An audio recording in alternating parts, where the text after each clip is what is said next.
A little black girl begs a Mafia boss to hide her from her dad, bursting into his exclusive nightclub bleeding and terrified. He almost kills her on the spot, until his security team finds what's hidden in her bag, a flash drive with classified FBI files on his entire empire. But here's the twist. Her father is the same FBI agent who's been hunting the Mafia boss for years. When Russian mobsters attack and she saves his life, he takes her to a secluded hideaway where dark secrets begin to unravel. The files reveal her father isn't just corrupt. He's in bed with rival criminals and might have murdered her own mother when she threatened to expose him. As they fall dangerously in love, her father's men find them, and suddenly she must choose between the monster who raised her and the monster who's stealing her heart. Why is an FBI agent willing to sacrifice his own daughter? What deadly evidence is really hidden on that flash drive? And when bullets start flying and betrayal strikes from every direction, whose blood will ultimately spill to protect a love that should never have existed? The fluorescent lights of the university library flickered overhead as Naya stared at her phone, her hands trembling. Another message from her father lit up the screen. "Come home now. This is not a request." Her throat tightened. 3 years of pre-med studies, and she still couldn't escape his suffocating control. Movement caught her eye. 2 men in dark suits lingered between the bookshelves, their earpieces and rigid postures screaming federal agents. Her father's men. Naya's heart hammered against her ribs as she quietly slipped her textbooks into her backpack, trying to appear calm while her mind raced. She knew the library's layout by heart. 3 years of late-night study sessions had taught her every corner and exit. The main entrance wasn't an option. They'd be watching it, but the service exit behind the ancient periodicals section. Nia stood slowly, keeping her movements casual. The men shifted, one speaking quietly into his wrist mic. She forced herself to walk, not run, weaving through the towering shelves. Her phone buzzed again, and again. She ignored it, pulse pounding in her ears. The service door was just ahead. Naya glanced back. One of the suits had moved to follow. She pushed through the door into the evening air and ran. Her feet pounded against concrete as she sprinted down the alley, her backpack thumping against her spine. A shout behind her, footsteps giving chase. Naya cut through a narrow gap between buildings, her breath coming in sharp gasps. Her foot caught on uneven pavement and she went down hard, pain slicing across her cheek as it struck the ground. She scrambled up, touching her face. Her fingers came away bloody. There was only one place her father wouldn't follow. One place even FBI agent Williams wouldn't dare to tread. Inferno. The exclusive nightclub owned by Salvatore Ricci, the man her father had been obsessing over taking down for years. Naya had done her research, spent countless hours piecing together information about the notorious crime boss from overheard conversations and careful online searches. The club's red neon sign glowed like a beacon through the darkness. 2 mountainous bouncers stood guard at the entrance, their black suits stretched tight across broad shoulders. Nia pushed past the line of waiting patrons, ignoring their protests. "Please," she gasped. "I need to see Salvatore Ricci." The larger bouncer's face remained impassive. "Private club, back of the line." "Tell him it's about Agent Williams." Blood trickled down her cheek. "Please, he'll want to hear this." The bouncers exchanged looks. One spoke quietly into a radio. After a tense moment, they stepped aside.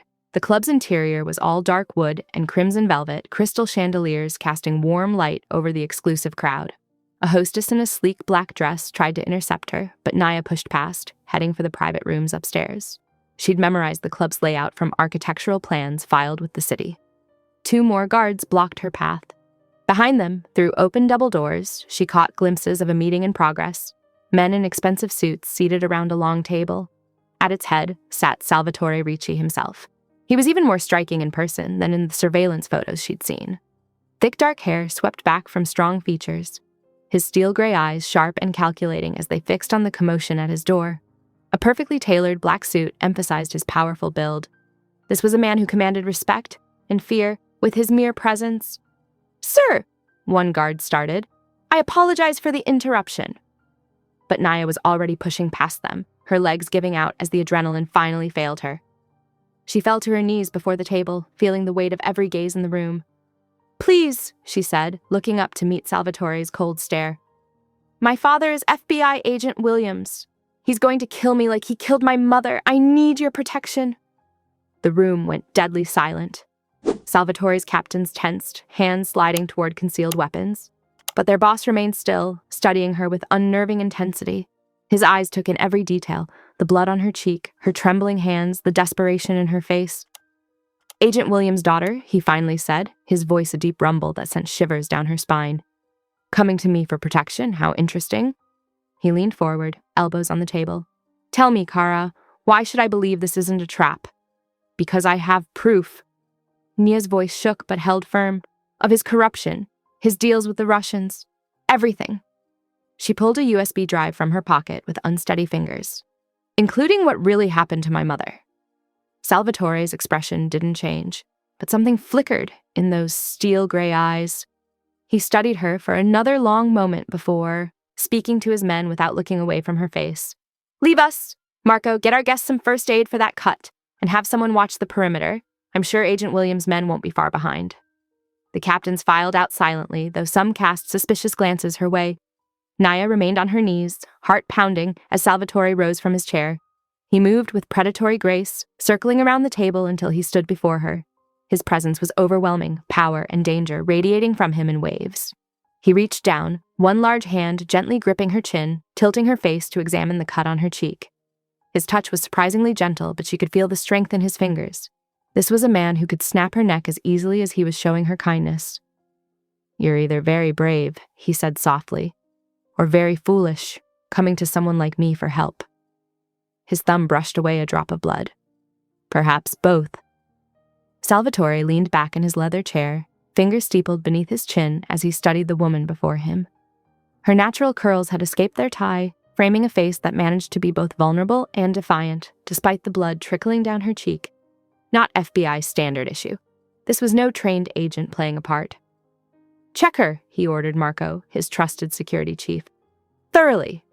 Marco approached with practiced efficiency, his movements precise as he patted her down. Nia remained still, though Salvatore caught the slight tremor in her hands. Marco moved to her backpack next, methodically examining every pocket and seam until his fingers found what they were looking for, a hidden compartment expertly sewn into the lining. The flash drive he extracted was small, innocuous, the kind of thing that could bring empires crashing down. "Sir." Marco handed it to Salvatore, who turned it over in his hands, considering. Vincent, his underboss, stepped forward from the shadows. "This is obviously a setup. We should eliminate the threat now before—" "Quiet." Salvatore's voice was soft but carried enough authority to silence the room. He focused on Nia, noting how she flinched at Vincent's words but didn't cower. "You bring classified FBI files into my club, interrupt my meeting, and ask for protection. That's either very brave or very stupid. Tell me why I shouldn't listen to my underboss." "Because my father will kill me like he killed my mother." The words tumbled out, raw with pain and fear. "Special Agent Williams, you know him. He's been trying to bring you down for years." A ripple of tension went through the room. Every man there knew that name, knew the relentless agent who'd been hunting their organization. And why would Agent Williams want to kill his own daughter? Salvatore kept his voice neutral, watching her reaction carefully. "Because I found proof of what he did, of everything he's done." Nia's eyes darted to the flash drive. "His deals with the Russians, the evidence he's fabricated, the witnesses who've mysteriously disappeared. It's all there, including what really happened the night my mother died." Vincent scoffed. "You expect us to believe—" "He's threatening my sister," Nia's voice cracked. "Zora. She's 19, studying computer science at MIT. He's using her to control me, to force me to help him infiltrate your organization, but I won't. I can't. Not after what I discovered." Salvatore studied her face intently. Fear was there, yes, but also determination, desperation, and something else. A spark of defiance that intrigued him. He'd seen enough liars in his life to recognize genuine terror. "Show me," he commanded, plugging the drive into his laptop. Files populated the screen, surveillance photos, financial records, internal FBI documents, years of intelligence on his operation, enough to cripple his empire if it fell into the wrong hands. But mixed in were other files. Photos of a beautiful black woman with Nia's features, official reports labeled as accidents that didn't quite add up, and money trails leading to offshore accounts connected to Russian crime families. "Interesting timing," Vincent pressed. "Just as we're expanding into new territory, William's daughter shows up with convenient evidence." "I said quiet." Salvatore's tone could have frozen hell itself. He rose slowly, circling his desk to stand before Nia. Even on her knees, she met his gaze steadily. Your father's been watching my organization for years. You must know what I am, what I do to threats. I know exactly what you are." Her voice was barely a whisper. "That's why I'm here, because you're the only person he's afraid of, the only one he can't control." Salvatore reached down, gripping her chin between his thumb and forefinger. Her skin was soft, warm despite her fear. He tilted her face, examining the cut on her cheek, the shadows under her eyes, the desperate hope in her expression. "Marco," he called, not looking away from Naya. "Have my car brought around, and get someone to clean up that cut." "Boss," Vincent protested. "You can't seriously—" "I said have my car brought around," steel threaded through his words. "Now!" Marco moved immediately to comply, but Vincent remained, tension radiating from his rigid posture. Salvatore ignored him, focusing on the woman before him. His grip on her chin shifted to her arm, pulling her to her feet. "You wanted protection?" His voice was low, meant for her ears alone. "You've got it, but understand this. From now on, you belong to me. Everything you are, everything you have, every breath you take, it's mine. Cross me, and what you fear from your father will seem merciful in comparison. Are we clear?" Naya swallowed hard, but didn't flinch from his grip or his words. "Yes." "Good." He turned to his men, voice rising to fill the room with authority. "Miss Williams is under my personal protection. Anyone who touches her answers to me." Vincent put the word out. "I want to know the moment Agent Williams makes a move. Marco, secure the penthouse suite at the tower. Our guest will be staying close." The room burst into controlled activity, his men moving with practiced efficiency to carry out his orders. Through it all, Salvatore kept his grip on Naya's arm, feeling her pulse race beneath his fingers. She was a complication he hadn't anticipated, one that could either destroy everything he'd built or provide the key to eliminating his FBI problem once and for all. Either way, she was his now, and Salvatore Ricci protected what was his. The city lights faded behind them as Salvatore's black Escalade wound its way up into the hills. Naya sat perfectly still, her hands folded in her lap, watching through bulletproof windows as armed men patrolled the perimeter of massive iron gates that slowly opened to admit them. The Mediterranean mansion sprawled across the hilltop like a fortress disguised as a luxury estate. Manicured gardens surrounded the pale stone structure, but Naya's trained eye caught the subtle security measures hidden among the beauty: motion sensors, cameras, and guards positioned at strategic points. Salvatore's hand remained on her lower back as he guided her through ornate double doors into a soaring foyer with marble floors and a crystal chandelier. The opulence struck a stark contrast to the armed men stationed at every entrance. A soft whirring sound drew Naya's attention to an elderly woman in a wheelchair, her silver hair elegantly styled and her dark eyes sharp with curiosity. Despite her frail appearance, there was still strength in her posture as she studied Nia. "Nonna," Salvatore said, his voice softening slightly. "This is Naya Williams. She'll be staying with us for a while." "Williams?" Nonna Rosa's accent was thick, but her English clear. "The FBI agent's daughter?" "Si, Nonna, I'll explain everything later." Salvatore's grip on Naya's back tightened. "For now, she needs rest." The old woman's gaze lingered on Naya's face, noting the cut on her cheek and the exhaustion in her eyes. Something like sympathy flickered across her features before she nodded once. Salvatore led Naya up a sweeping staircase to the east wing. The bedroom suite he ushered her into was larger than her entire apartment, with cream-colored walls, a massive four-poster bed, and floor-to-ceiling windows overlooking the city below. A sitting area held plush furniture, and double doors led to what appeared to be a luxurious bathroom. "Make yourself comfortable," Salvatore said, his tone making it clear it wasn't a suggestion. "You'll be here a while." The lock clicked behind him with finality. Nia sank onto the edge of the bed, her legs finally giving out. The silk duvet was soft under her fingers, another beautiful trap in this gilded cage. She could hear movement outside her door, guards being positioned, no doubt. Time passed in a blur as she sat there, trying to process how her life had changed so dramatically in a few short hours. The sun had fully set when Salvatore returned, his face hard as granite.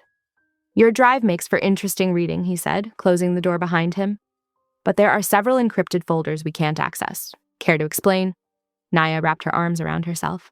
"My father gave me the drive this morning, said I needed to plant it in your office during a meeting he'd arrange. Make it look like a chance encounter." She laughed bitterly. "He actually suggested I flirt with you to get close enough. And instead you came directly to me." Salvatore's eyes narrowed. "Why?" Because I realized he never intended for me to succeed. Her voice shook slightly. The drive, the meeting, it was all a setup. Either you'd kill me thinking I was a spy, or he'd use my death to justify a full FBI raid on your organization. I was just another piece on his chessboard. Salvatore studied her for a long moment before pulling out his phone. Prove it. Call him. Naya's hands trembled as she took the phone, dialing the number she knew by heart. Salvatore put it on speaker just as her father answered. This is Williams. Dad? Naya fought to keep her voice steady. A pause. Then, where are you? Somewhere safe. She met Salvatore's eyes. With Mr. Ricci. I see. His tone turned to ice. And the drive? He has it. You've made your choice, Naya. The words fell like stones. Now you'll have to live with it. The line went dead. Salvatore took back his phone, his expression unreadable. Your father's reputation for ruthlessness is well earned. You have no idea. Nia wrapped her arms tighter around herself, fighting back tears. I spent my whole life under his control. Everything I did, everywhere I went, everyone I talked to, he monitored all of it. Said it was for my protection after Mom died, but... She swallowed hard. It was just another way to control me. And your sister? Zora's his favorite, the good daughter who does what she's told. Naya's voice cracked. He's been threatening to have her scholarship revoked, to destroy her future if I don't cooperate. But after what I found on that drive about Mom's death... She looked up at Salvatore. I couldn't let him use me to hurt anyone else. Salvatore moved closer, his presence filling the room. What exactly did you find? I don't know everything yet. Most of those encrypted files. I only managed to partially decrypt one before he caught me looking. But what I saw... She shuddered. There were photos of Mom's car after the accident. Brake lines that had been cut. Financial records showing payments from someone named Volkov. Something dangerous flashed in Salvatore's eyes. Anton Volkov. I don't know. Before I could find out more, I realized Dad was watching me. That's when he came up with this plan to send me to you. She met his gaze steadily.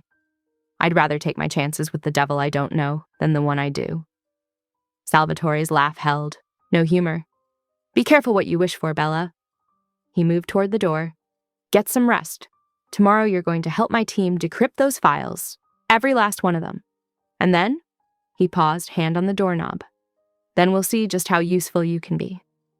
The lock clicked again, leaving Naya alone with her thoughts and the twinkling city lights below. She was trapped now, caught between her father's betrayal and a crime boss's ambitions. But for the first time in years, she felt something like hope. In this beautiful prison, she might finally find the truth about her mother's death, even if that truth came with a price she wasn't yet sure she could pay. Dawn painted the sky in shades of pink and gold as Salvatore approached his office, coffee in hand. The quiet morning shattered when he found Naya bent over his computer, fingers flying across the keyboard. She froze, caught in the act, but her expression held determination rather than guilt. Interesting way to start the day, he said, closing the door behind him. His voice remained eerily calm. Most people would be terrified to break into my private office. Naya straightened, chin lifted. I needed to verify something about those encrypted files. Instead of the rage she expected, curiosity flickered in his steel-gray eyes. He set his coffee down and moved closer, studying the screen over her shoulder. And what did you find? The encryption's military grade, but there are patterns. She pointed to strings of code. See these sequences? They're similar to what the FBI uses. I recognize them from helping my father with his cases. You can break FBI encryption. There was new interest in his voice. Some of it. Dad made sure I learned. Said it was important to understand how criminals think. Her laugh held no humor. Ironic, considering. Salvatore pulled up a chair beside her. Show me. Hours passed as Nia demonstrated her technical knowledge, explaining vulnerabilities in various security systems. Salvatore watched intently, occasionally asking precise questions that revealed his own deep understanding of strategy and technology. Their work was interrupted by Marco bursting in. Boss, we've got company. At the window, they watched black SUVs taking up positions around the compound perimeter. Nia's stomach clenched. That's my father's surveillance team. I recognize their setup. He's making quite a statement, Salvatore mused, seemingly unbothered by the show of force. Throughout the day, more vehicles appeared. Naya paced the office, watching the net tighten. Her father was out there, waiting, planning. She'd seen this pattern before, how he'd slowly squeeze his targets until they made mistakes. By afternoon, Vincent stormed in with news. Williams is threatening a raid, claims he has evidence linking us to terrorist activities. Fabricated charges, Naya said quickly. He's done this before, manufacturing probable cause for raids when he can't get legitimate warrants. Which makes you both a liability and an asset, Salvatore observed, studying her. You know his playbook? Her phone rang, her father's number. Salvatore nodded for her to answer on speaker. Hello, Naya. Her father's voice carried that familiar cold authority. I'm giving you one chance to fix this mistake. Help us bring Ricci down and we'll protect you. Refuse and you'll be charged as his accomplice. Every crime, every murder, you'll go down with him. Naya's hands shook, but her voice stayed steady. Like Mom went down? After she discovered whatever's in those encrypted files? A lengthy pause. You're making dangerous accusations? No, I'm making a choice. Naya met Salvatore's intense gaze. I'm staying here, voluntarily. Then you've sealed your fate. The line went dead. Salvatore rose, moving to stand before her. You understand what you've done? There's no going back now. I understood the moment I walked into your club. She lifted her chin. At least you're honest about being dangerous. As darkness fell, Salvatore called his captains together in the main hall. Nia stood beside him, feeling Vincent's hostile glare among the assembled men. From this moment forward, Salvatore announced, his voice carrying authority that demanded absolute obedience. Nia remains under my personal protection. She'll share my home, my meals, my daily routine. Anyone who objects can leave now. His eyes found Vincent. Anyone who threatens her answers to me. The message was clear. Naya wasn't just a prisoner or asset anymore. She was under the boss's direct protection, a position that granted her both power and made her an even bigger target. Later, alone in Salvatore's office, he poured 2 glasses of whiskey. You've chosen a dangerous path, Bella. I chose the devil I can see, she replied, accepting the drink. Rather than the one who hides behind a badge. And what makes you think you can trust what you see in me? Because you haven't lied to me yet. You want to use me against my father? Fine. I want to use your resources to uncover the truth about my mother. She met his gaze directly. At least with you, I know where I stand. He studied her over his glass. And where exactly do you think that is? Right where you want me, close enough to control, valuable enough to protect. She took a sip of whiskey, letting it burn. The question is, what happens when I'm no longer useful? That depends entirely on you. He moved closer, his presence overwhelming. Prove your worth beyond these immediate circumstances, and you might find this arrangement becoming more permanent. Outside, the FBI vehicles maintained their vigil. Inside, Naya watched the city lights blur through her whiskey glass, knowing she'd traded one form of captivity for another. But for the first time, she faced her cage clear-eyed and chosen, rather than born into it. Salvatore's phone buzzed with messages, his network reporting surveillance, positions, tracking agent movements, monitoring all approaches to the compound. His world was shifting to accommodate her presence, realigning security protocols around this new variable he'd brought into his carefully controlled domain. Get some rest, he finally said. Tomorrow we start working on those files properly. Together. Naya nodded, understanding that together meant neither of them fully trusted the other yet. But as she headed for her room under armed escort, she realized that might be the healthiest relationship she'd had in years. Mutual suspicion and clear expectations, rather than manipulative lies wrapped in family obligation. The morning sun cast long shadows across the terrace as Naya sat across from Salvatore, the silk of her new designer dress cool against her skin. A week had transformed her from desperate fugitive to polished guest, though the armed guards stationed discreetly around the property reminded her of her true status. Coffee, Salvatore offered, his own cup steaming in the crisp morning air. Please. She watched him pour, with precise movements, noting how his dangerous hands could display such control. The past 7 days had revealed layers to him she hadn't expected. The first few days had been strict confinement, but as she proved cooperative with his security protocols, small freedoms emerged. Now she could move through most of the main house, though never without eyes on her. Your grandmother's physical therapy is at 10, Naya reminded him, having memorized the household schedule. Something softened in his steel-gray eyes. You've been good with her? It was true. Nonna Rosa had become an unexpected bright spot in Nia's confined world.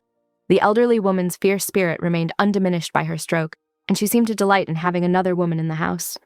After breakfast, Salvatore led Nia through another security briefing. "The panic room code changes weekly," he explained, demonstrating on a keypad hidden behind a painting. "Memorize it. Use it if you hear the alarm. No questions, no hesitation." She nodded, adding it to her mental catalog of protocols: which doors had bulletproof glass, which windows had laser triggers, which paintings concealed safes or escape routes.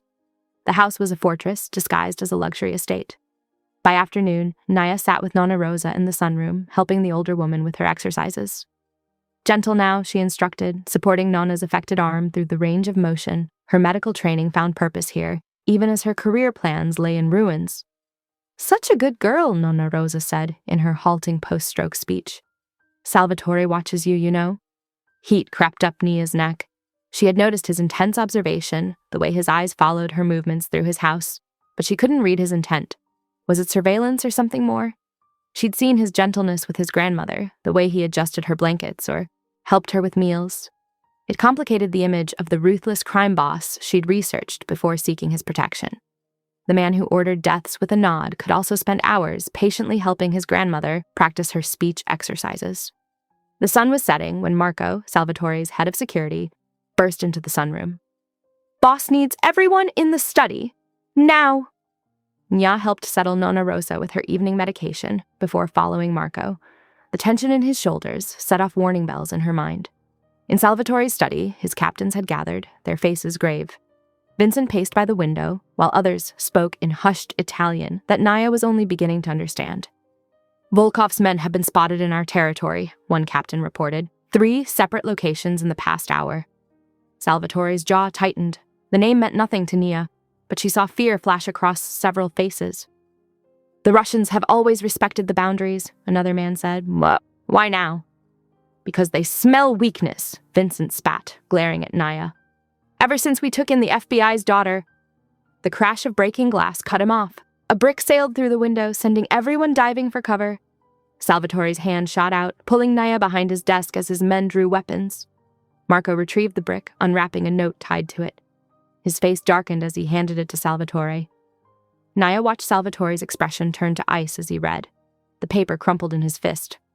"Volkov thinks we're weak for harboring FBI trash," he said, his voice deadly quiet. "He's right," Vincent declared. "Hand her over. Show them we won't be manipulated by—" The rest of his words choked off as Salvatore moved with shocking speed, slamming Vincent against the wall, his forearm pressed against the other man's throat, face inches from his underboss. "Let me be perfectly clear," Salvatore said, each word precise and lethal. "Nia stays. This is not a discussion. This is not a negotiation. Anyone who suggests otherwise can leave now, through the front door or the back alley. Your choice." Vincent's face reddened, but he nodded. Salvatore released him, straightening his suit with deliberate movements. "Clean this up," he ordered, indicating the broken glass. "Double the perimeter guards. I want eyes on every approach to the property." As his men scrambled to comply, Salvatore turned to Nia. She expected to see calculation in his eyes. After all, she was creating problems for his organization. Instead, she found something fiercer, more possessive. "You're under my protection," he said quietly. "That hasn't changed. Even if it brings war with the Russians. Especially then." His hand touched her arm briefly. "Volkov needs to learn that threatening what's mine has consequences." The way he said "mine" sent a shiver through her that had nothing to do with fear. This was more than professional distance now, more than strategic protection of an asset. Something had shifted in that moment of violence, revealing depths of possession she hadn't anticipated. Guards escorted her back to her room as emergency meetings continued late into the night. From her window, Nia watched additional security teams deploy around the property, their movements precise and practiced. The estate was battening down for a storm, and she was the eye of it. She changed for bed, the silk pajamas another piece of Salvatore's careful curation of her new life. Designer clothes, security protocols, protection from rival Mafia. Her world had narrowed to this gilded cage and the dangerous man who held its key. But as she listened to the heightened activity below, Nia realized she no longer felt like a prisoner. She was becoming something else entirely, something marked by Salvatore's fierce possession and wrapped in layers of luxury and violence. The question was, what would that transformation cost? The estate's private gym smelled of leather and steel, its modern equipment a stark contrast to the mansion's old-world elegance. Naya watched Salvatore strip off his suit jacket, his crisp white shirt stretching across broad shoulders as he moved to the training mats. "The first rule of survival," he said, rolling up his sleeves, "is never being caught off guard." Naya stood awkwardly in the workout clothes he'd provided, fitted black leggings and a tank top that made her feel exposed under his steady gaze. "I thought that's what your security team was for." "They won't always be close enough." He moved behind her, his hands settling on her waist. Heat bloomed where his fingers pressed. "Someone grabs you like this. What do you do?" Her pulse quickened at his proximity. "Scream?" "No time." His grip tightened slightly. "Drop your weight, twist left and—" She followed his instructions, but her movement was clumsy. Instead of breaking free, she stumbled against his chest. His cologne filled her senses, something expensive and distinctly masculine. "Again," he ordered, his voice rougher. "This time, use your elbow when you turn." They repeated the movement until she could execute it smoothly. Each time his hands returned to her waist, they lingered a fraction longer. The training felt intimate despite its practical purpose, his touches professional but charged with unspoken tension. "You're a quick learner," he murmured, demonstrating another hold. "But you need to be more aggressive. In a real situation." The sharp crack of gunfire cut him off. Salvatore's body tensed, his hands tightening protectively around her waist. More shots followed, accompanied by shouts from the grounds. "Stay behind me," he ordered, moving toward the door. But something caught Naya's eye. A tiny red dot dancing across the wall, tracking toward Salvatore's chest. Pure instinct took over. "Down!" She launched herself at him, tackling him to the floor as glass exploded above them.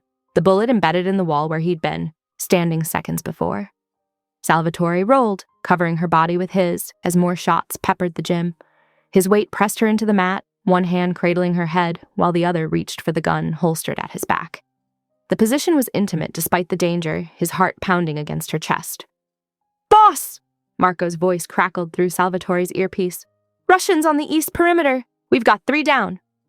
"Secure the house," Salvatore commanded, his breath warm against her ear.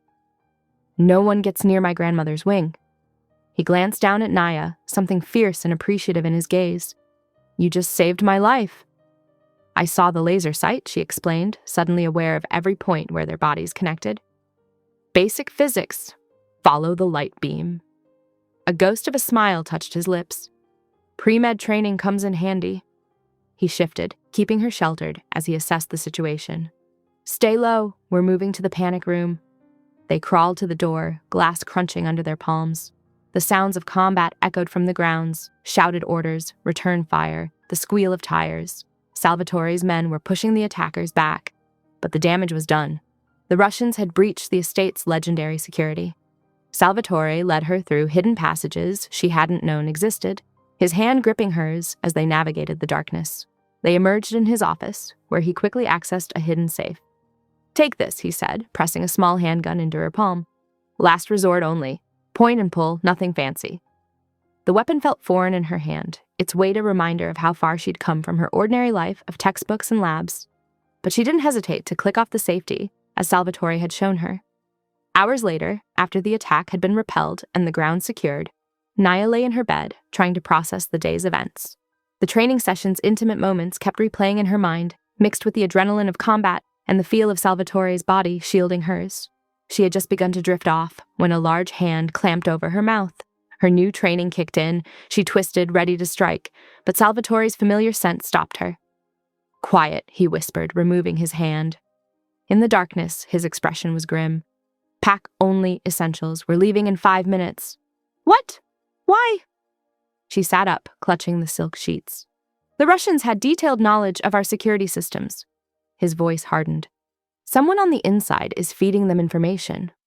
Naya felt cold, despite the warm night. "Vincent? Perhaps."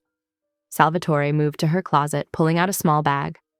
"But until I know for certain, I'm not risking your safety or my grandmother's. Pack. Now." She slipped out of bed, grateful she'd worn proper pajamas. As she quickly gathered clothes and necessities, she noticed Salvatore's gaze following her movements, lingering when she reached for items in the top drawer. 5 minutes, he reminded her, but his voice had softened. "I'll have men moving my grandmother to a secure location. You're coming with me personally." The implications of that statement, that he trusted her safety to no one else, sent a shiver down her spine that had nothing to do with fear. The sleek black SUV cut through pre-dawn darkness, winding along unmarked forest roads. Naya pressed her forehead against the cool window, watching shadows of pine trees blur past. In the driver's seat, Marco navigated with practiced precision while Salvatore sat beside her, his presence both reassuring and dangerous. They hadn't spoken much since leaving the estate 3 hours ago. The escape had been swift and silent. Salvatore leading her through the mansion's underground garage, while other vehicles created diversions on different routes. The first hints of sunrise painted the sky when Marco finally turned onto a nearly invisible dirt track. Through breaks in the trees, Naya caught glimpses of water, reflecting the pale morning light. "We're here," Salvatore said quietly as they emerged into a clearing. The lake house took her breath away.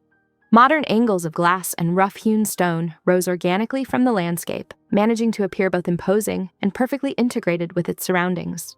Morning mist drifted across the water behind it, creating an otherworldly atmosphere. Marco pulled around to a concealed garage while Salvatore helped Naya from the vehicle. His hand lingered on her lower back as he guided her toward the entrance, typing a complex code into a hidden panel. "The entire property runs on independent systems," he explained, ushering her inside. "Solar power, satellite communications, our own water supply, we're completely off-grid." The interior was a study in understated luxury. Open-concept living spaces with floor-to-ceiling windows showcasing the lake view. But Nia noticed the subtle signs of security. Reinforced glass, multiple camera angles, carefully planned sightlines. "Marco, begin perimeter checks," Salvatore ordered. "I'll handle internal systems." He turned to Naya. "The master suite upstairs has been prepared for you. I'll take the guest room down here." She nodded, surprised by the consideration. As she climbed the floating stone staircase, she heard Salvatore speaking quietly with Marco about rotation schedules and blind spots that needed coverage. The morning passed in a blur of security protocols and system checks. Nia found herself naturally falling into a support role, her technical knowledge proving useful as they established encrypted communications. She noticed Salvatore watching her with something like approval as she helped Marco optimize the satellite uplink. Around noon, Salvatore's satellite phone buzzed. His expression darkened as he listened to the caller. "When?" he demanded. "And you're certain?" A pause. "Keep searching. Update me every hour." He ended the call, jaw clenched. There was another. "Attack on the main compound. Vincent's missing, possibly dead. Several of his closest men were found shot, execution style." "Volkov?" Naya asked. "Or Vincent betrayed us and it went wrong." Salvatore ran a hand through his dark hair. "Either way, we stay here until we know more." As afternoon faded into evening, storm clouds gathered over the lake. Thunder rumbled in the distance as Nia helped Marco secure the outdoor sensors against the coming rain. Inside, she found Salvatore in the kitchen, uncorking a bottle of wine.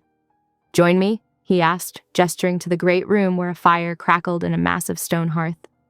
Nia accepted the glass he offered, settling onto the plush sofa. Lightning flickered across the lake, illuminating Salvatore's profile as he stood by the windows.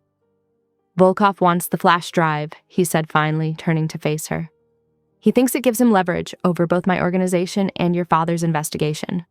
"But we still can't access the encrypted files," Nia pointed out. "No, which makes me wonder what your father hid there." Salvatore sat beside her, closer than strictly necessary. "What was so important he'd risk his own daughter to plant it in my system." Lightning flashed again, followed immediately by booming thunder. The storm was directly overhead now, rain lashing against the windows. The wild weather only emphasized their isolation, creating an intimate atmosphere that made it harder to maintain professional distance. "My father's obsession with bringing down your family started after my mother died," Naya said quietly, taking a long sip of wine. "It was ruled an accident, but he never believed it. He thought there was a connection to organized crime, though nothing was ever proven." Salvatore studied her face. "How old were you?" 12. Young enough to believe him when he said all the surveillance and control was for my protection. Old enough to start questioning it as I got older. She met his gaze. Young enough to still miss her every day. Something softened in his expression. "I lost my mother young too. She died protecting me and my sister from a rival family's attack." The admission seemed to surprise him as much as her. Naya realized it was probably not something he shared often. "Is that why you're so protective of your grandmother?" she asked. "Nonna Rosa raised us after that, when she had her stroke 5 years ago." He trailed off, taking a drink. I ensure she has the best care, but I miss her counsel. She always saw things clearly. Thunder crashed again, making Naya jump slightly. Her wine sloshed, nearly spilling. Salvatore steadied her hand, his fingers warm against hers. Sorry, she murmured. The storm. Don't apologize. His thumb traced small circles on her wrist. You've handled everything else today with remarkable composure. The praise warmed her more than the wine. In the firelight, Salvatore looked less like the ruthless crime boss and more like the man he might have been, the doctor he'd trained to be before violence claimed his future. Earlier, when you were helping with the communications setup, he continued, you reminded me of myself in medical school, that focus, that quick grasp of complex systems. You never talk about that time, she said softly. No. His eyes held hers. Just as you rarely speak of your life before your mother's death, some memories we keep protected. Another flash of lightning illuminated the room, but Naya barely noticed. She was too aware of Salvatore's proximity, the weight of his hand still resting on hers, the way the firelight cast shadows across his aristocratic features. The isolation and danger had stripped away their usual defenses, leaving something raw and honest in their place. The lake house became their sanctuary and their prison. Days blurred together as Salvatore maintained constant contact with his organization while Marco patrolled the perimeter. Nya found herself watching Salvatore more closely, noticing how his commanding presence softened in unguarded moments. On the 7th morning, Nya woke drenched in sweat, her head pounding. The room spun when she tried to sit up. She managed to stumble to the bathroom, where her reflection showed flushed cheeks and glassy eyes. Mama, she mumbled, the fever making her delirious. Mama, it hurts! The door burst open. Salvatore stood there, concern etched on his features. He crossed the bathroom in 2 strides, pressing his hand to her forehead. You're burning up, he said, lifting her easily. Marco, bring my medical bag from the study. He carried her back to bed, his touch surprisingly gentle as he laid her down. Through the fever haze, Naya watched him roll up his sleeves with practiced efficiency. You were a doctor, she whispered. Almost. He accepted the bag from Marco, pulling out supplies. 3rd year of medical school when my father was killed. Had to leave to take over the family. His hands moved with professional precision as he checked her vital signs. 102.5, he muttered, reading the thermometer. Likely viral. We'll need to monitor you closely. The next 2 days passed in fevered dreams. Nia drifted in and out of consciousness, sometimes crying for her mother, other times fighting imagined threats. Through it all, Salvatore remained a constant presence. He cooled her forehead with damp cloths, helped her sip water, and administered medication with practiced care. In her more lucid moments, she caught glimpses of worry in his steel-gray eyes. During one such moment, as he helped her sit up to drink some broth, Naya noticed the exhaustion lining his face. You haven't slept, she observed. I'm fine. He supported her back with one hand. You remind me of my mother, you know? She had that same stubborn determination. Nia settled back against the pillows. Tell me about her. Salvatore was quiet for so long she thought he wouldn't answer. Then, she was beautiful, strong, the kind of woman who commanded respect without ever raising her voice. He stared into the distance. The night she died, she'd gotten word of an attack planned on our home. Instead of running, she made sure my sister and I were safe first. You were 15, Naya remembered. Yes, old enough to understand what I was losing, young enough to still need her. His jaw tightened. The rival family thought killing her would weaken us. Instead, it made me who I am. Naya reached for his hand, squeezing gently. My mother died when I was 12. Car accident, they said, but the brakes had been tampered with. Your father suspected our world was involved? She nodded. He became obsessed, moved us 3 times in 2 years, installed security systems everywhere, tracked our phones, monitored our friends. The memories still hurt. I practically raised Zora while he disappeared into his investigation. That's why you protected her, even at the cost of your own freedom. She deserved a chance at a normal life. Naya's voice cracked. I thought if I cooperated with him, played along with his plans, he'd leave her alone. Salvatore's thumb traced patterns on her palm. You were a child carrying an adult's burden. So were you. Their eyes met in shared understanding. For a moment, the weight of their past, their present circumstances seemed to press in around them. By the third day, Nia's fever finally broke. She woke to moonlight streaming through her window, feeling weak but clear-headed for the first time in days. The house was quiet, except for the gentle lapping of waves against the shore. She wrapped herself in a soft blanket and made her way downstairs. Through the glass walls, she spotted Salvatore's silhouette on the dock. He stood with his hands in his pockets, staring at the moon's reflection rippling across the dark water. The wooden planks creaked softly under her feet as she approached. Salvatore didn't turn, but his posture relaxed slightly, acknowledging her presence. "You should be resting," he said. "I've rested enough." She moved to stand beside him. "Thank you for taking care of me. I protect what's mine." The words held a different weight than when he'd first claimed her. Nia placed her hand on his shoulder, feeling the tension there. "Is that all I am? Something that belongs to you?" Salvatore turned then, his eyes intense in the moonlight. His hand came up to cup her face, thumb brushing her cheek. The touch sent electricity through her body. "You know you're more than that," he said roughly. Before she could respond, he pulled her against him, his mouth capturing hers in a kiss that stole her breath. His lips were firm but gentle, giving her space to pull away if she wanted. She didn't want to. Instead, Nia pressed closer, her fingers curling into his shirt. Salvatore groaned softly, deepening the kiss, his arm wrapped around her waist, holding her steady as the world seemed to spin around them. The blanket slipped from her shoulders, but she barely noticed the cool night air. Salvatore's warmth enveloped her, his kiss conveying everything they hadn't said aloud, the growing trust, the unexpected connection, the dangerous attraction they'd both been fighting. The morning sun filtered through the lake house windows, casting long shadows across the kitchen as Nia prepared coffee. Her hands trembled slightly, memories of last night's kiss on the dock making her pulse quicken. She heard Salvatore's footsteps before she saw him, her body instantly aware of his presence. "Sleep well?" His voice was low, intimate. She turned, coffee pot in hand. "Yes. You?" Their eyes met, electricity crackling in the space between them. Salvatore moved closer, reaching past her for a mug. His chest brushed her shoulder, and Nia's breath caught.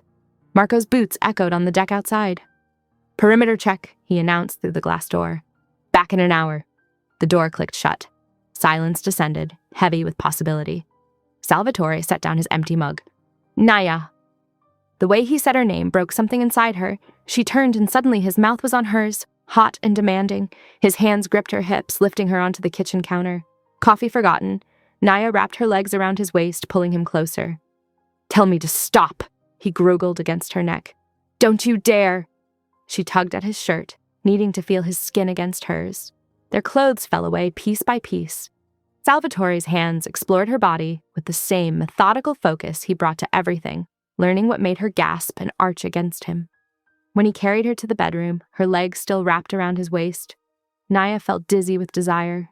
They fell onto the bed together, a tangle of limbs and heated kisses. Salvatore took his time, drawing out every touch until Nia was practically begging.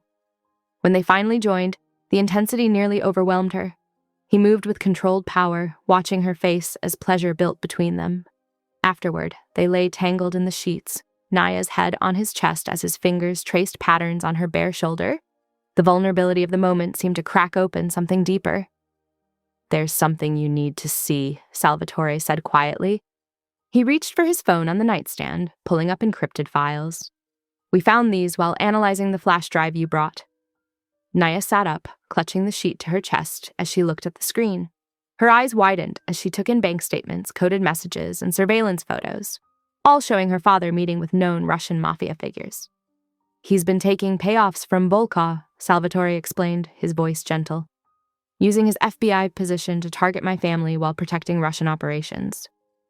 Nia's hands shook as she scrolled through the evidence. All this time, he was the corrupt one? Tears burned in her eyes. Everything he put us through, all the moves, the constant surveillance. It was to cover his own crimes? Salvatore pulled her closer. "There's more. Your mother's accident." "No." The word came out broken. "Please, no." The brake lines weren't just tampered with, they were cut professionally. It's a signature method Volkov's men use. Memories flooded back. Her mother's increasing anxiety in the weeks before her death. Hushed phone calls. Papers hastily hidden when Nia entered rooms. She must have found out what he was doing. The timing matches his first recorded payments from Volkov. Nia pressed her face into Salvatore's shoulder, letting the tears fall. His arms tightened around her as sobs racked her body. When she could speak again, her voice was raw. The flash drive. He didn't just want me to plant it in your office, did he? He needed it back because it had evidence of his own corruption. Likely encrypted in those folders we couldn't access. He probably didn't realize they were there when he gave it to you. Salvatore's hand stroked her back soothingly. That's why Volkov wants it so badly. It's leverage against your father and me. All these years, I thought I was protecting Zora from your world. Niall laughed bitterly. Instead, I was protecting her from him. You did protect her. Salvatore tilted her chin up, making her meet his eyes. Everything you sacrificed, every choice you made, it kept her safe. That matters. Nia touched his face, tracing the strong line of his jaw. This dangerous man who'd become her sanctuary, whose touch could be so gentle despite the violence in his world. What happens now? Now we make him pay. Salvatore pressed a kiss to her temple. For your mother. For every way he hurt you. His arms tightened possessively. I protect what's mine, Nia. And you're mine now. Not as property, but as the woman I'm falling for. She kissed him then, pouring all her pain and trust and growing feelings into it. He responded with equal intensity, rolling her beneath him as desire flared again. This time when they came together, it was slower, deeper, an affirmation of something neither was ready to name, but both felt building between them. Later, as evening painted the lake in purple and gold, they lay tangled together, watching darkness creep across the water. Nia's head rested on Salvatore's chest, his heartbeat steady under her ear. His fingers combed through her curls, the gentle touch at odds with the deadly reputation of his hands. We'll need to move soon, he murmured. Can't stay here much longer. I know. She traced the scars on his chest, testament to the violent life he led. Promise me something? Anything. Promise we'll find the truth. All of it. About my mother, about what my father's really involved in. Salvatore kissed her forehead. We'll find it together, and when we do, he'll learn what happens to anyone who hurts what I love. The word love hung in the air between them, unacknowledged but undeniable. Nia pressed closer, feeling safer in the arms of this supposed monster than she ever had under her father's protection. Outside, the sun sank below the tree line, painting the clouds in shades of blood red. Nia's fingers flew across the keyboard, lines of code reflecting in her tired eyes. 2 weeks of isolation had brought them closer to cracking the encrypted files, but time was running out. Beside her at the dining table, Salvatore nursed his third espresso, his own laptop displaying parallel attempts to breach the security. Wait, Nia said suddenly, sitting straighter. I think I found something. She'd discovered a pattern in the encryption that matched her father's old case filing system. Salvatore leaned closer, his shoulder pressing against hers. The familiar scent of his cologne, spicy and expensive, made her pulse quicken despite their focus on work. Show me. Using her father's known patterns as a key, Nia input a series of commands. The screen flickered, then flooded with previously hidden folders. We're in. What they found made her blood run cold. Photos appeared first. Surveillance shots of her father meeting with a broad-shouldered Russian man she recognized as Volkov from Salvatore's intelligence files. The timestamps showed regular meetings over the past 5 years. Look at this, Salvatore said, opening a spreadsheet. Offshore account numbers, regular deposits matching dates of major Russian operations in our territory. His jaw tightened. Millions in payoffs while he built a case against my family. Nia's hands shook as she opened another file. She swallowed hard. This is the police report from my mother's accident. Salvatore gripped her shoulder supportively as they read. The official report cited brake failure, but attached notes questioned the clean cut through the lines. Photos showed precise damage inconsistent with normal wear. A handwritten note in the margins read, possible professional job. The cuts match Volkov's method exactly. Salvatore confirmed quietly. Your mother must have discovered something she shouldn't have. Nia pushed back from the table, pacing the room as rage and grief warred inside her. He killed her. My own father had my mother killed and made me believe it was an accident for 10 years. Salvatore caught her mid-pace, pulling her into his arms. She pressed her face into his chest, breathing in his strength as he stroked her back. We'll make this right, he promised. We have enough evidence now to destroy him. Later that afternoon, they moved their strategy session to the lake house's private gym. Salvatore insisted on continuing Naya's combat training, knowing she'd need more than evidence to survive what was coming. Wider stance, he instructed, adjusting her position as she held the pistol. Both eyes open. Remember, you're not just aiming, you're ready to move. Nia focused on the target, feeling the weight of the weapon becoming more natural after days of practice. She squeezed the trigger smoothly as he'd taught her. The shot hit center mass. Good. His approval warmed her. Again. They worked through defensive moves next, breaks from holds, weapon disarms, escape techniques. Salvatore's hands were sure but gentle on her body as he demonstrated proper form, so different from the brutal strength she knew he possessed. During a water break, Naya caught him watching her with an intensity that had nothing to do with training. What is it? He set down his water bottle, moving closer. I never expected this, he admitted. When you stumbled into my club that night, I thought you were either a trap or a tool to use against your father. His hand cupped her cheek. I never thought you'd become everything. Nia leaned into his touch. I know what you mean. I came to you terrified, expecting a monster. Instead, I found... She struggled to define what he'd become to her. A different kind of monster? His smile held self-deprecation. Let's not pretend I'm not what they say I am, Naya. You're more than that. She pressed her palm to his chest, feeling his heartbeat. You're the man who tends his grandmother with infinite patience, who taught me to protect myself instead of just locking me away, who holds me through nightmares and makes me feel safer than I've ever been. I'm falling in love with you, he said roughly. God help me, I know I shouldn't. My world will only bring you danger, but I can't stop. Then don't. She rose on tiptoes, kissing him softly. Because I'm falling in love with you too, impossible as it is. They spent the evening finalizing their plan to return to the city. The evidence they'd uncovered would expose her father's corruption, but timing would be crucial. One mistake could get them both killed. We'll need to move the evidence through secure channels, Salvatore said, marking locations on a city map. I have contacts in federal law enforcement who aren't on your father's payroll. Nia nodded, adding notes to their timeline. Once the files are distributed, we'll need to... The door burst open. Marco rushed in, gun drawn, scanning the room before lowering his weapon. Boss, we have a situation. Salvatore was instantly alert. Report. Vincent's alive. Marco's expression was grim. He just contacted our secure line. Says he has critical intelligence about Volkov's next move. The black SUV convoy wound through the city's industrial district, a far cry from Salvatore's usual haunts.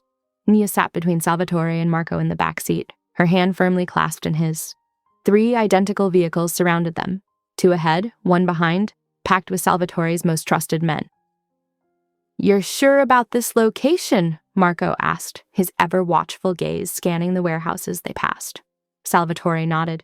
Vincent helped set up the safe house himself. Converting the warehouse was his project. High security, luxury interior, completely off the books.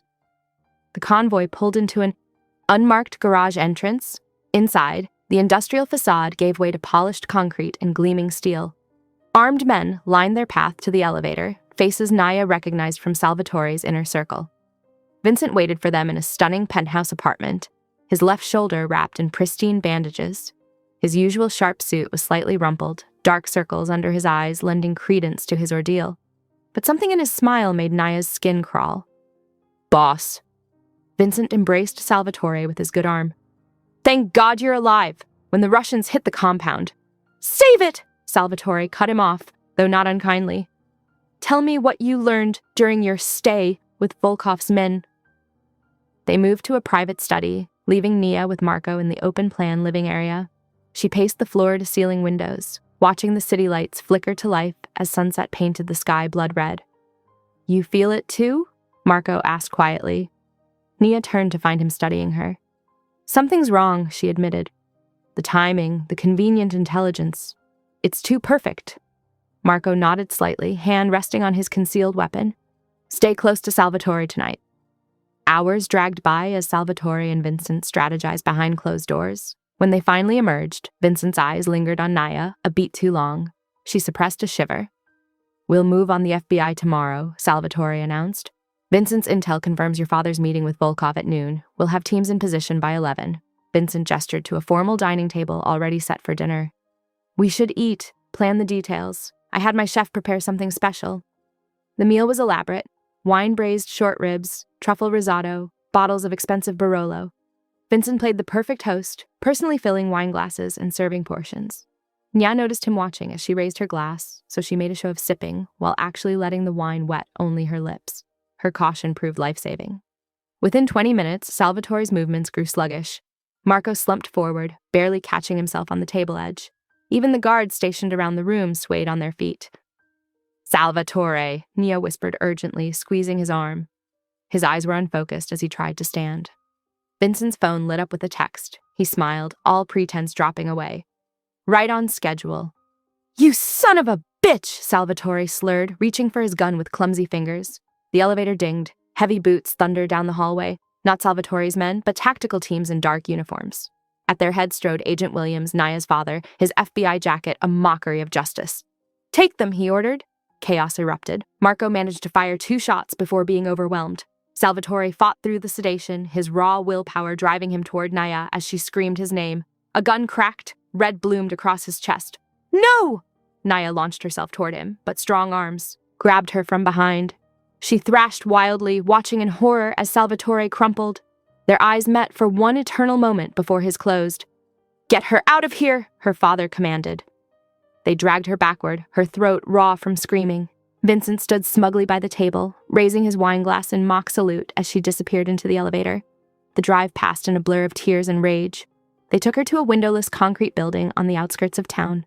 Inside, fluorescent lights burned her eyes as they marched her down sterile corridors to a bare room containing only a metal table and 2 chairs. She didn't know how long she sat there, numb with grief and fury, before the door opened. Her father entered, crisp and professional as ever, not a hair out of place after orchestrating a massacre. "I told you what would happen if you chose the wrong side." He sat across from her, expression cold.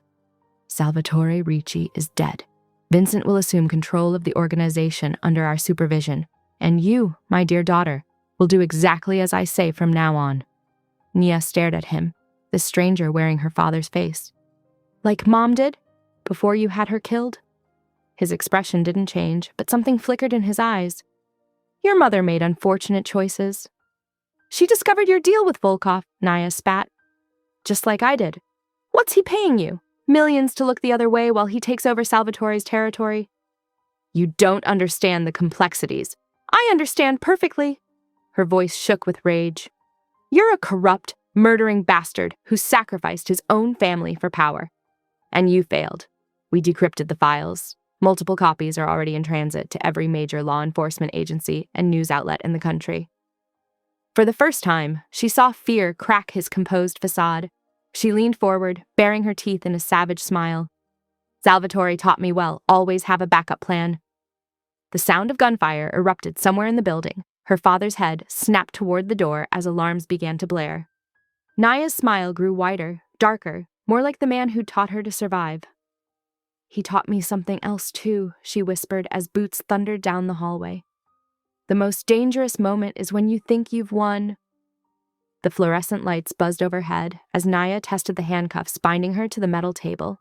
Her father paced the interrogation room, his polished shoes clicking against concrete. "You'll sign these confession papers," he said, dropping a thick folder before her.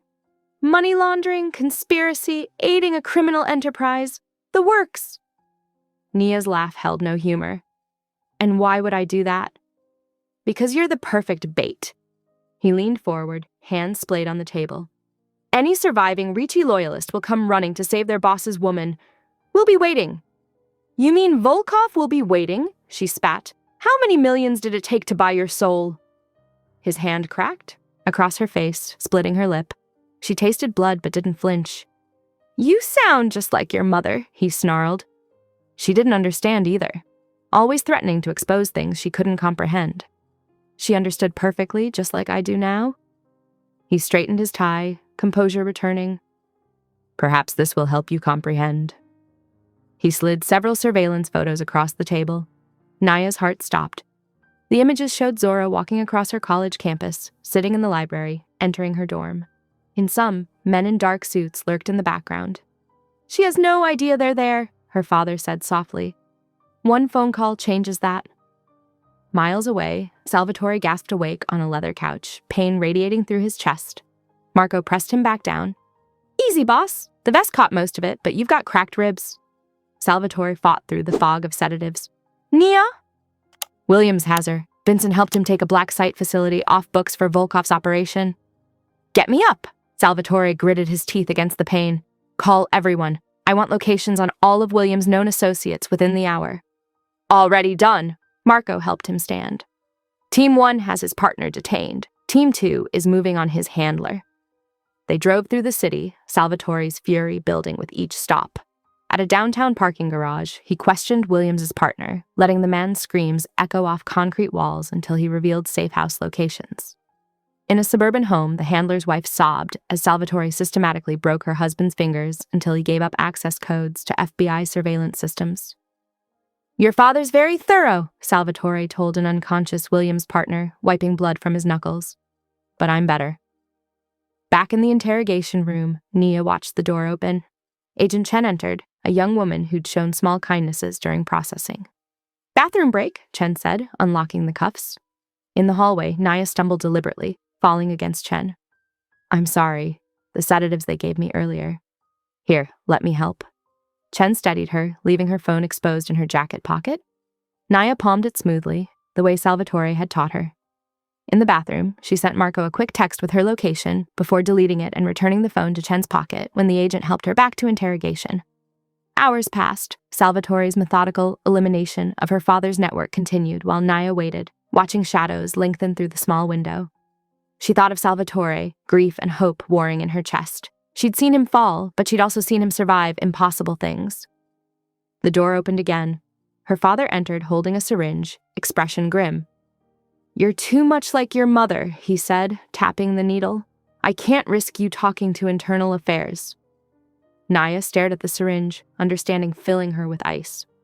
Is this how you did it? Is this how you killed her? Your mother had a tragic car accident, he replied mechanically. Just like you're about to have a tragic reaction to stress and trauma. The human body can only take so much. You're going to murder your own daughter. I'm going to eliminate a liability. He stepped closer. This will be painless. It's more than your mother got. Nia pulled against the cuffs, metal biting into her wrists. She found proof, didn't she, of you working with Volkov even back then. She found documents she shouldn't have, started asking questions, threatened to go to internal affairs. He prepared the syringe with practiced moves. I couldn't let that happen. So you killed her, your wife, the mother of your children? I protected my interests. He grabbed her arm. Like I'm doing now. Did you make her watch you fill the syringe too? Nia's voice shook with rage. Did you explain exactly how you were going to murder her, like the sadistic bastard you are? His grip tightened painfully. You ungrateful little... The building's lights cut out, plunging them into darkness. Emergency generators hummed to life, casting everything in red emergency lighting. Her father's phone buzzed. The color drained from his face as he read the message. Impossible, he whispered. He's dead. I saw him fall. Nia smiled, tasting blood from her split lip. You should have made sheer. Gunfire erupted somewhere in the building, closer than before. Screams and running footsteps echoed down the corridors. Her father yanked her roughly to her feet, syringe pressed against her neck. One way or another, this ends tonight, he growled as the sounds of violence drew nearer. Heavy boots thundered down the hallway, accompanied by the distinct metallic clicks of multiple weapons being readied. The door handle turned slowly. The door burst open under Salvatore's strike. He filled the frame, eyes murderous, weapon raised. Blood splattered his expensive suit, none of it his own. Let her go. His voice carried deadly calm. Williams yanked Nia closer, syringe pressing against her carotid. You're supposed to be dead. I'm hard to kill. Salvatore's gaze found Nia's. You okay, Tesoro? She gave a slight nod, hands still cuffed but fingers working the lock mechanism, like he'd taught her during their late-night training sessions. Just keep him talking. Drop your weapon, Williams demanded, or she gets enough sedative to stop her heart. You'd kill your own daughter? Salvatore's lip curled. Actually, that's exactly what you do, isn't it? Just like you killed her mother. The needle pricked Nia's skin. You don't know anything. I know everything. Salvatore took a measured step forward. Your Russian friends talked extensively. More gunfire echoed through the building, Marco's team systematically clearing floors. Williams's backup wasn't coming. The cuff's tumbler clicked. Naya kept her hands still, waiting. "This is your last chance," Williams said. "Drop the gun!" Or, Naya drove her elbow back into his solar plexus. The syringe clattered away as she spun free, dropping into the defensive crouch Salvatore had drilled into muscle memory. Her father recovered quickly, reaching for his sidearm. Salvatore's shot took him in the shoulder. Williams stumbled but didn't fall. "Run!" Salvatore ordered as Williams returned fire. Naya sprinted past them both, out into the red-lit corridor. She knew where she needed to go. Her father's private office was one floor up. The flash drive would be there, the one containing every dirty secret he'd killed to protect. She took the stairs, 2 at a time, heart thundering. The sounds of fighting echoed throughout the building. Gunshots, breaking glass, screams. Salvatore's men versus her father's corrupt agents. The office door was locked. She kicked it precisely where Salvatore had shown her, splintering the frame. Inside, she went straight to the false bottom of the top desk drawer. The flash drive sat exactly where she'd seen him hide it years ago. Her hands shook as she plugged it into his computer. File after file of dirty deals with Volkov. Money transfers. Photos of meetings. And then she stopped breathing. Photos of her mother's car, wrapped around a tree. Close-ups of the cut brake line. Her mother's body, arranged to look like an accident. The timestamp showed these were taken before police arrived. Her father had documented his own wife's murder. "Oh, Mom," she whispered, tears blurring her vision as she started the upload to multiple agencies. "I'm so sorry. Step away from the computer." Her father stood in the doorway, blood soaking his shirt from Salvatore's shot. His gun wavered slightly but remained aimed at her head. "It's over," she said. "Everyone will know what you did." "Nothing's over until I say it is." He staggered forward. "I gave you everything.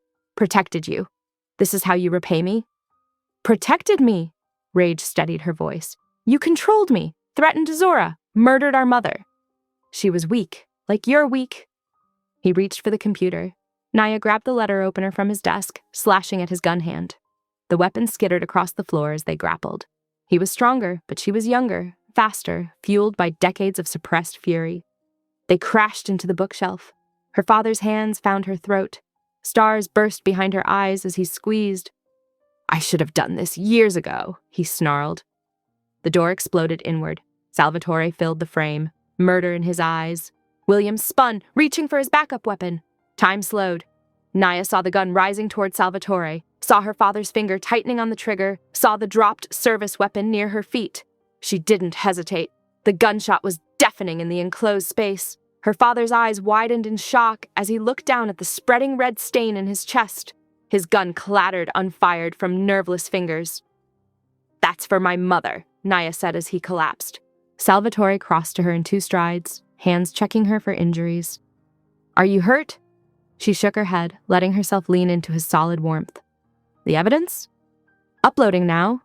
He touched her face gently. "It's done, Tesoro. He can't hurt you anymore." Williams coughed wetly from the floor. The shot had been non-fatal. She'd aimed to wound, not kill. He didn't deserve a quick death. Salvatore crouched beside him, voice cold. "You're going to live, Agent Williams. Live to watch everything you built crumble. Live to face every charge, every investigation, every moment of justice you've got coming." "You think you've won?" Williams wheezed. "The system protects its own." "Not this time." Naya stood over him, her father suddenly looking small and broken. "The evidence is already spreading. Internal affairs, the media. Every agency that might sweep this under the rug is about to be under intense public scrutiny. You taught me to be thorough, remember?" Salvatore's men secured the room as sirens wailed in the distance. Marco appeared in the doorway. "Boss, we need to move. Legitimate FBI response incoming." "Get him stabilized," Salvatore ordered, indicating Williams. "He's got a long trial ahead." As paramedics worked on her father, Naya watched the upload complete. Years of corruption exposed, her mother's murder solved, the truth finally free. "Ready to go home?" Salvatore asked softly. She took his hand, leaving her father and his poison behind. "Yes, let's go home." Through the facility's halls they walked, past subdued agents and evidence of the fight. Outside, the night air felt clean, washing away decades of fear and control. Salvatore's car waited, sleek and dark against the flashing emergency lights. https docs google.com document D135 colot bam timam 5 zkvapa chivam 092 edit yes pa sharing. Nya traced her finger along the spines of medical textbooks, now sharing shelf space with Salvatore's leather-bound classics in their new study. Afternoon sun streamed through bulletproof windows, highlighting the changes 3 months had brought. Her father's trial was proceeding, the evidence she'd uncovered too damning to ignore. She'd testified last week, looking him in the eye as she detailed decades of abuse and control. He'd seemed smaller somehow, diminished by exposure to the light. Studying again? Salvatore's voice came from the doorway. He'd loosened his tie after a day of business meetings, legitimate ones, now that he was transitioning portions of his empire into legal ventures. Anatomy exam next week, she smiled as he crossed to her, his presence still sending electricity through her skin. How's the restaurant acquisition going? Sign the papers today. He pulled her close, nuzzling her neck. Soon we'll own half the high-end establishments in the city. Legitimate profit margins are surprisingly good. My crime boss going straight? She teased, running her fingers through his hair. Not entirely. His grip is tightened possessively. Some businesses require traditional methods, but diversification is smart strategy. She understood the balance he struck, maintaining power while building something sustainable. Something that might let their children choose different paths someday. The thought of children with him no longer terrified her. Zora called, she said. Her programming class is going well, though I think she has a crush on Marco. Salvatore growled. He's too old for her. He's younger than you, she pointed out, laughing at his scowl. Different situation entirely. He kissed her temple. Come with me, I want to show you something. He led her through their new home, a fortress disguised as a luxury estate with security features hidden behind elegant design. Guards patrolled discreetly. Cameras monitored every approach. But within these walls, they'd created sanctuary. The balcony doors opened to a stunning view of the city skyline. Below, the lights of Inferno pulsed in the gathering dusk, where everything had started that desperate night. I come here sometimes, Salvatore said softly, and remember you bursting into my club, bleeding and beautiful and so goddamn brave. I was terrified, she admitted. Yet you still chose to fight. His hands framed her face. You chose me, even knowing what I am. I chose survival, she corrected. But I stayed for love. Something flickered in his steel-gray eyes, vulnerability few ever witnessed. He reached into his pocket, producing a small black velvet box. Nia's breath caught as he opened it. A black diamond gleamed in a platinum setting, mysterious and dangerous like the man offering it. I had this made for you, he said. Black diamonds are the rarest, formed under incredible pressure, like you, like us. His voice roughened. I know our life will never be simple. There will always be threats, rivals, complications. But you've shown me that even men like me can find redemption through love. He took her hand, his calloused fingers gentle against her skin. You're mine now, forever! And I protect what's mine with my life. Tears blurred her vision as he slipped the ring onto her finger. The weight felt right, like the weight of his love, heavy with responsibility, but precious beyond measure. Yes, she whispered, pulling him into a kiss that tasted of promise and passion. When they finally parted, the city lights sparkled like stars below them. Music drifted up from Inferno, a sultry rhythm matching their heartbeats. We should tell Nonna first, Nia said. The elderly woman had become like a true grandmother to her, sharing wisdom and love without judgment. She already knows. Salvatore smiled. She helped design the ring, said you needed something as unique as your spirit. Warmth bloomed in Nia's chest. Family, not by blood, but by choice, by love. Zora will be thrilled, she said. She's already calling you her brother-in-law. Good, because you're both Ricci's now, whether you like it or not, she traced the strong line of his jaw. And what about the other families? The ones who might see your marriage to an outsider as weakness? Let them try something. His eyes hardened. They've seen what happens to those who threaten what's mine. Volkov learned that lesson well. The Russian boss had disappeared 2 months ago. Nia didn't ask questions. Some things were better left in shadows. Besides, Salvatore continued, most see this as smart strategy. Marrying the daughter of a federal agent, even a corrupt one, it's good business. Always the tactician, she teased. Always. He pulled her closer. But this isn't about strategy. This is about us, about building something real from all the darkness. Below, cars honked and sirens wailed, the city's constant rhythm. But up here, wrapped in Salvatore's arms with his ring on her finger, Naya felt untouchable. They'd forged their love in violence and betrayal, but it had emerged stronger, purer. "I love you," she said simply. His kiss was fierce and tender, claiming and giving all at once. When he spoke, his voice held the weight of an oath. "You're my salvation to sorrow, my light in the darkness, my queen." The word held power, acknowledgement of her place not just in his heart, but in his world. She would rule beside him, helping guide their family toward a future that balanced shadow and light. Together they stood on their balcony, watching their city spread before them like a glittering promise. The danger would never fully fade, but they'd face it together, bound by love stronger than blood, deeper than darkness, brighter than redemption itself.